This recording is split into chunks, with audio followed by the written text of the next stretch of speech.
Testemunhos Seletos, volume 3, capítulo 79. Ânimo no Senhor.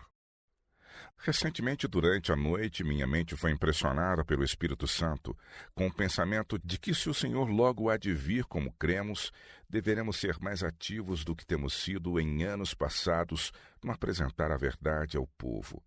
Nesse sentido, o meu espírito retrocedeu à atividade dos crentes do Advento em 1843 e 1844. Nesse tempo havia muita visita de casa em casa e faziam-se esforços infatigáveis para advertir o povo das coisas de que fala a palavra de Deus. Deveríamos estar fazendo ainda maiores esforços do que os tão fielmente feitos pelos que proclamaram a primeira mensagem angélica. Estamos nos rapidamente aproximando do fim da história da Terra. E ao reconhecermos que verdadeiramente Jesus logo virá, erguer-nos-emos para trabalhar como nunca dantes. É-nos mandado fazer soar para o povo um toque de alarme. E em nossa vida devemos mostrar o poder da verdade e da justiça. Deverá o mundo em breve enfrentar o grande legislador por causa de sua lei quebrantada.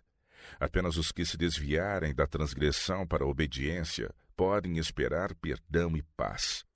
Devemos desfraldar o estandarte em que está escrito os mandamentos de Deus e a fé de Jesus. A obediência à lei de Deus é a grande questão. Não seja ela perdida de vista. Devemos estimular os membros da igreja e os que não fazem profissão de fé a verem os reclamos da lei do céu e a eles obedecerem. Devemos engrandecer a lei e fazê-la gloriosa. Cristo nos comissionou para semear as sementes da verdade e incutir em nosso povo a importância do trabalho que deve ser feito em prol dos que vivem em meio às cenas finais da história da Terra. Ao serem proclamadas as palavras da verdade nos caminhos e valados, deve haver uma revelação da operação do Espírito de Deus nos corações humanos. Oh, quanto bem poderia ser realizado se todos quantos possuem a verdade, a palavra da vida, trabalhassem para iluminar os que a não têm. Quando, atendendo ao convite da samaritana, os samaritanos foram ter com Cristo, ele os comparou para os discípulos a uma plantação de trigo em ponto de ceifar. Não dizeis vós que ainda há 4 meses até que venha a ceifa? Disse ele. Levantai os vossos olhos e vede as terras, que já estão brancas para a ceifa. João 4:35. Cristo ficou com os samaritanos 2 dias, pois estavam famintos de ouvir a verdade. E como foram trabalhosos aqueles dias!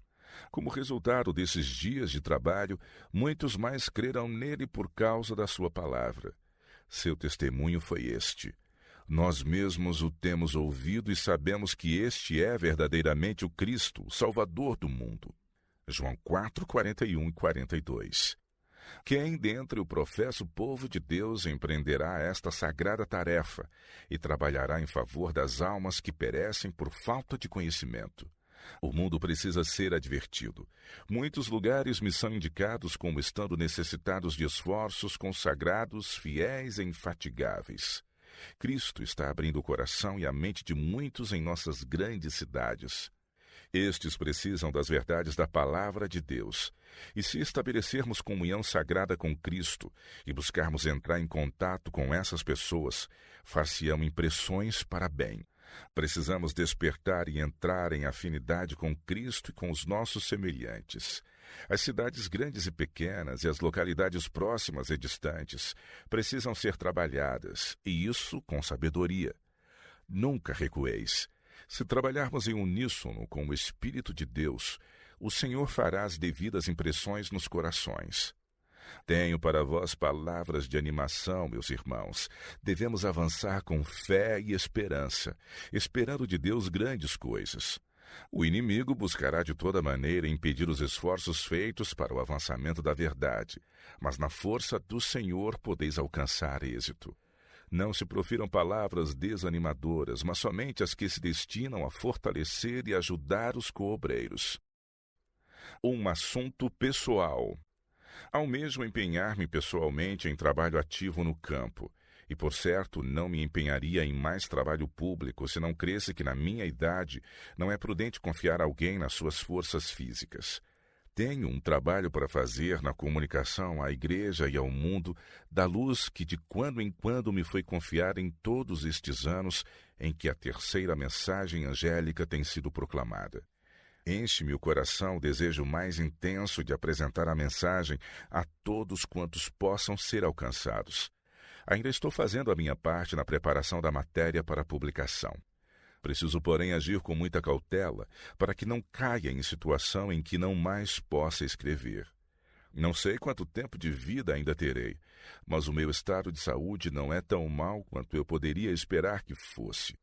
Depois da Assembleia Geral de 1909, passei algumas semanas assistindo a reuniões campais e a outras reuniões gerais, e visitando várias instituições na Nova Inglaterra, Estados Centrais e o Centro-Oeste. Logo que voltei para casa, na Califórnia, reassumi o meu trabalho de preparação de originais para o prelo. Durante os últimos 4 anos, escrevi comparativamente poucas cartas. Toda a energia de que dispus foi principalmente empregada na terminação do importante trabalho de escrever livros. Uma ou outra vez assisti a reuniões e tenho visitado instituições na Califórnia, mas desde a última Assembleia Geral, a maior parte do meu tempo foi empregada no preparo de manuscritos em minha casa campestre Elm Shaven, perto de Santa Helena. Sou grata a Deus por me haver poupado a vida para trabalhar um pouco mais nos meus livros. Oh, se eu tivesse forças para fazer tudo quanto vejo que precisa ser feito. Oro para que Ele me conceda sabedoria, a fim de que as verdades de que nosso povo tanto necessita possam ser apresentadas de modo claro e aceitável. Sou levado a crer que Deus me permitirá fazer isso. Meu interesse na obra em geral é ainda tão intenso quanto antes, e desejo grandemente que a causa da verdade presente avance firmemente em todas as partes do mundo. Considero prudente, porém, não intentar muita atividade pública enquanto o meu trabalho de escrever livros requer a minha atenção. Conto com alguns dos melhores obreiros, aqueles que pela providência divina a mim se associaram na Austrália, bem como outros que me têm auxiliado desde que voltei para os Estados Unidos. Agradeço ao Senhor por esses auxiliares. Estamos todos muito ocupados, fazendo o melhor que nos é possível na preparação de originais para publicação. Quero que a luz da verdade vá a toda parte, para que ilumine os que agora ignoram as razões de nossa fé. Dias há em que os meus olhos me incomodam e doem bastante. Porém, louvo o Senhor por me conservar a vista. Não seria de estranhar que, na minha idade, eu não pudesse de todo enxergar. Estou mais agradecida do que me é possível dizê-lo em palavras pelo amparo do Espírito do Senhor, pelo conforto e graça que continua a dar-me, e por me conceder Ele as forças para transmitir ânimo e auxílio ao nosso povo, e pela oportunidade de fazê-lo. Enquanto o Senhor me poupar a vida, eu lhe serei fiel, buscando fazer a sua vontade e glorificar o seu nome. Que o Senhor me aumente a fé, para que eu prossiga conhecendo-o e fazendo-lhe mais perfeitamente a vontade. Bom é o Senhor e digno de todo o louvor. A influência dos obreiros mais idosos. Desejo intensamente que os velhos soldados da cruz, que se dedicaram ao serviço do Mestre, continuem dando um testemunho fidelíssimo a fim de que os mais novos na fé possam compreender que as mensagens que o Senhor nos concedeu no passado são muito importantes nesta fase da história da Terra. Nossa experiência passada não perdeu nem um tio de sua força. Sejam todos prudentes em não desanimar os pioneiros, nem levá-los a sentir que pouco poderão fazer. Sua influência pode ainda ser exercida poderosamente na causa do Senhor. O testemunho dos pastores idosos será sempre um auxílio e uma bênção para a igreja. Deus cuidará dos seus porta-estandartes provados e fiéis noite e dia, até que chegue a sua hora de despir a armadura. Assegure-se-lhes que estão sob o cuidado protetor daquele que não tosqueneja nem dorme, que são vigiados por sentinelas incansáveis. Sabendo disso e reconhecendo que estão em Cristo, poderão contar confiadamente com as providências de Deus. Até ao fim. Oro com fervor para que o trabalho que fazemos agora fique profundamente gravado no coração e mente e alma. Aumentarão as perplexidades, mas como crentes em Deus, animemo-nos uns aos outros. Não abaixemos a norma, mas mantenhamo-la bem elevada, olhando para aquele que é o autor e consumador da nossa fé. Quando à noite não consigo dormir, elevo o coração a Deus em oração e Ele me fortalece e me dá a certeza de que está com os seus servos ministradores no campo nacional e em terras distantes. Cobro ânimo e sinto-me abençoado ao reconhecer que o Deus de Israel ainda está guiando o seu povo e continuará com eles até o fim. Prosseguir com maior eficiência. É-me mandado dizer aos nossos irmãos do ministério: esteja a mensagem que vos sai dos lábios impregnada do Espírito de Deus. Se já houve tempo em que precisássemos da guia especial do Espírito Santo, esse é agora. Necessitamos de consagração completa. Já é bem tempo de havermos dado ao mundo uma demonstração do poder de Deus em nossa própria vida e ministério. O Senhor quer ver a obra da proclamação da terceira mensagem angélica prosseguir com crescente eficiência. Assim como Ele agiu em todas as eras para dar vitórias ao seu povo, também nesta época almeja levar a desfecho triunfante o seu propósito para a sua igreja. Ordena Ele que seus santos crentes avancem unidos, indo de força a maior força, de fé a acrescida segurança e confiança na verdade e justiça da sua causa. Devemos manter-nos firmes como uma rocha aos princípios da palavra de Deus, lembrando-nos de que Deus está conosco para conceder-nos a sua força para enfrentarmos cada nova experiência. Pautemos sempre a nossa vida pelos princípios da justiça, a fim de que avancemos de força em força no nome do Senhor. Devemos manter sacratíssima a fé que tem sido comprovada pela instrução e aprovação do Espírito de Deus desde o nosso surgimento até o presente. Devemos ter por muito preciosa a obra que o Senhor tem feito progredir por meio do seu povo observador dos mandamentos e que, pelo poder da sua graça, se tornará mais forte e mais eficiente à medida que o tempo avança. Busca o inimigo nublar o discernimento do povo de Deus e reduzir-lhe a eficiência.